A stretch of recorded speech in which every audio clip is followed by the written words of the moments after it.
हाय, मेरा नाम है दीपक और मैं एचआर प्रोफेशन में 10 साल से काम कर रहा हूँ और मुझे लेबर लॉज में इंटरेस्ट है। इसलिए मैं हर दिन एक वीडियो अपलोड करता हूँ लेबर लॉज के बारे में, ताकि आपको इस वीडियो से वैल्यू मिल सके, नॉलेज मिल सके। तो आइए शुरू करते हैं। आज की इस टॉपिक में हम बात करेंगे स्टैंडिंग ऑर्डर एक्ट के बारे में। स्टैंडिंग ऑर्डर 1946, इसका ऑब्जेक्टिव क्या है, इसका नेचर क्या है, इसका प्रोसीडियर क्या है और कुछ सवाल जो स्टैंडिंग ऑर्डर से जुड़े हुए हैं। सबसे पहले स्टैंडिंग ऑर्डर की ऑब्जेक्टिव क्या है।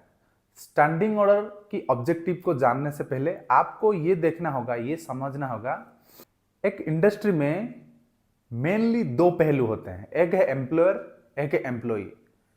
अगर हमारी स्टैट्यूटरी प्रोविजंस एम्प्लॉय के लिए बहुत अच्छी हो जाती है तो एम्प्लॉयर उसमें छोटा पड़ जाता है या उसके ऊपर बर्डन आ जाती है या प्रेशर आ जाती है।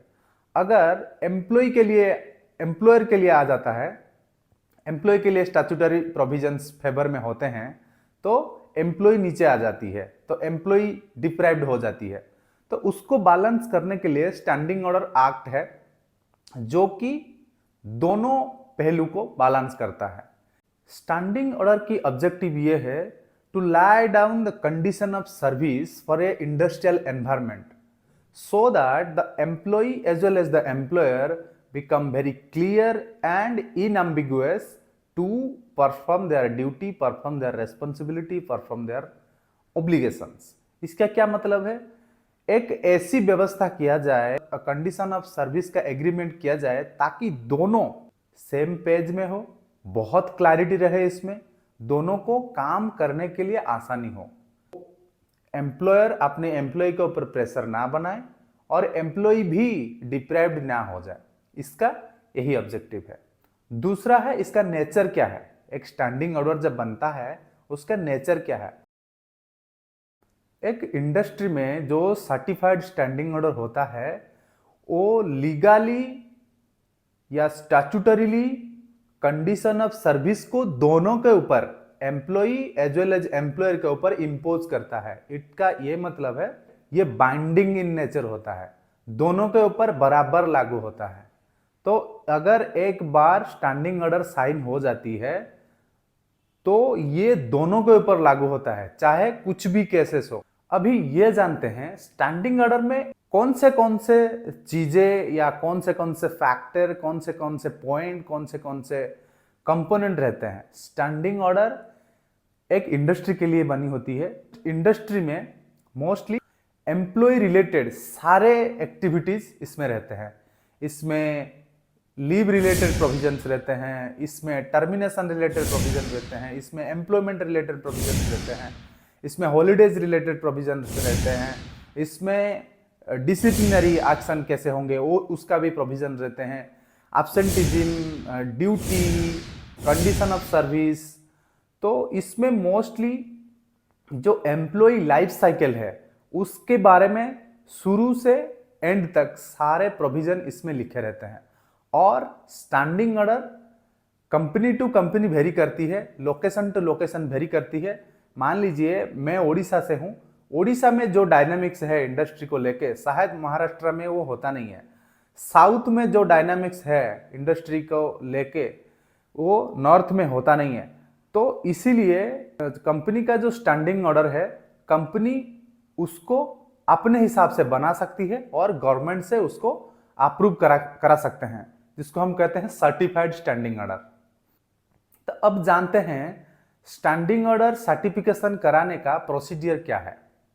सबसे पहला स्टेप ये है, कंपनी अपने लिए एक स्टैंडिंग ऑर्डर ड्राफ्ट करता है। उसका कंपनी कैसे ड्राफ्ट करेगा? हर स्टेट में एक मॉडल स्टैंडिंग ऑर्डर होता है जिसमें हर वो चीजें लिखी हुई रहती है, लीव का कंडीशन, हॉलीडेज का कंडीशन, एम्प्लॉयमेंट, यूनिफॉर्म, सारे कंडीशन उसमें लिखे रहते हैं।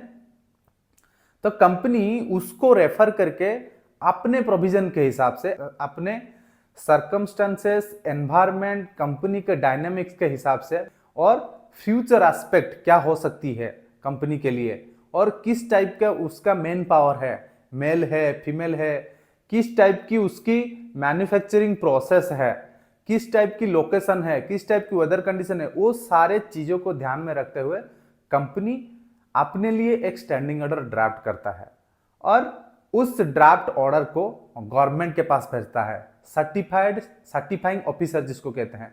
अब सवाल यह है, सर्टिफाइंग ऑफिसर कौन होता है? कोई भी स्टेट गवर्नमेंट की अथॉरिटी, जैसे डीएलओ हो गए, एलसी हो गए, रीजनल लेबर कमिश्नर हो गए, जो गवर्नमेंट उनको अपॉइंट करता है एज ए सर्टिफाइंग ऑफिसर, उनके पास भेजा जाता है। जब कंपनी ड्राफ्ट किया हुआ स्टैंडिंग ऑर्डर को सर्टिफाइंग ऑफिसर के पास भेजता है, अब सर्टिफाइंग ऑफिसर 6 महीने के अंदर अंदर उसको सर्टिफिकेशन करना है। इसीलिए सबसे पहले वो इंटीमेट करता है वर्कर को या ट्रेड यूनियन को या वर्कमैन, उसी इंडस्ट्री में जो वर्कर है या जो भी यूनियन है या यूनियन मेंबर्स है, उनको इंटीमेट करता है कि भैया ये स्टैंडिंग ऑर्डर आपका एम्प्लॉयर दिया है, इसमें अगर आप चाहते हो कुछ बदलाव किया जाए या कुछ इंप्रूव किया जाए या कुछ ऐसे डेफिनेशन या सेंटेंस या क्लॉज काटा जाए, तो आप इतने दिन के अंदर एक लिखित लेटर के माध्यम से आप हमें बताइए। अगर सर्टिफाइंग ऑफिसर को ये लेटर मिलता है वर्कमैन की तरफ से या यूनियन की तरफ से, वो उसको कंसीडर करता है। कंसीडर करने के बाद उसमें चेंजेस लेके आती है। अगर उसको कोई इंटीमेशन नहीं मिलता है लिखित की रूप से, वो उसी स्टैंडिंग ऑर्डर को, अगर उसे लगता है कि कुछ चीजें इंप्रूवमेंट किया जा सकता है, वो कर सकता है। अगर उसको नहीं लगता है सब कुछ ठीक है, वो उसको सर्टिफाई कर देता है। जब वो सर्टिफाई कर देता है, उसी दिन से वो लागू नहीं होता।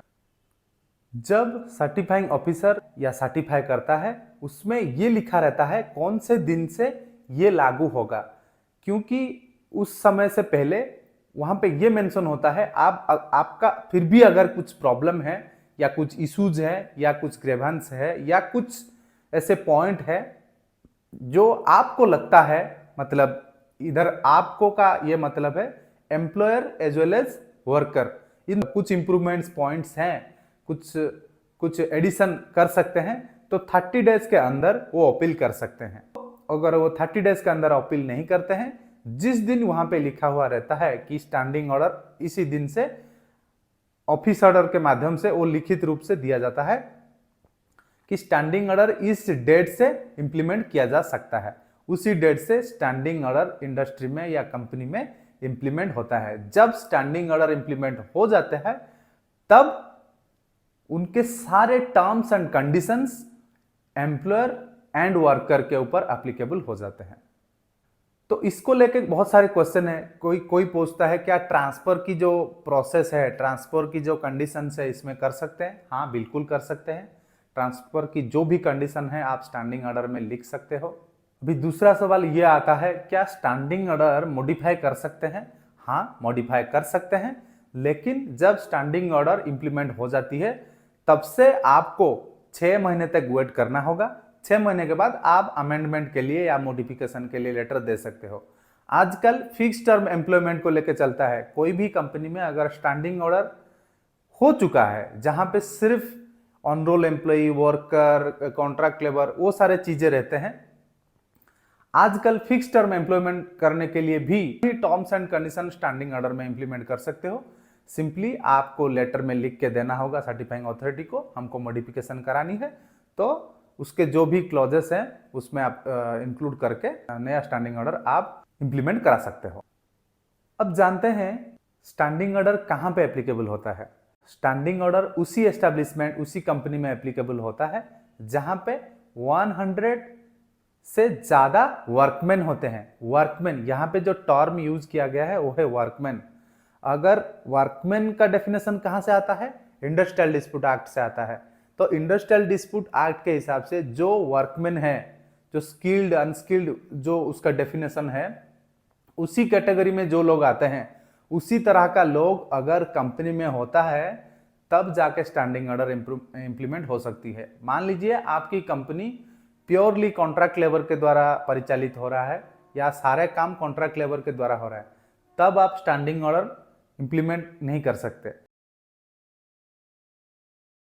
बहुत सारे कंस्ट्रक्शन कंपनी जैसे एल हो गया, जैसे सीमेंस हो गया, जैसे जीएमआर हो गया, ये सारे कंपनी इनके मोस्ट ऑफ द वर्कफोर्स जो है कॉन्ट्रैक्ट लेबर होते हैं। इसमें फ्लोटिंग मैन पावर बहुत होते हैं, आते हैं, काम करते हैं, निकल जाते हैं। तो उस तरह का इंडस्ट्री में स्टैंडिंग ऑर्डर इंप्लीमेंट नहीं किया जा सकता है। सिर्फ जहां पे वर्कमैन होते हैं उस इंडस्ट्री के लिए ये एप्लीकेबल होता है। तो मुझे लगता है आपको इस वीडियो से वैल्यू मिला होगा। आपको अगर इसी तरीके से वीडियो से वैल्यू मिलता है तो आप इस वीडियो को आगे तक शेयर कीजिए। धन्यवाद।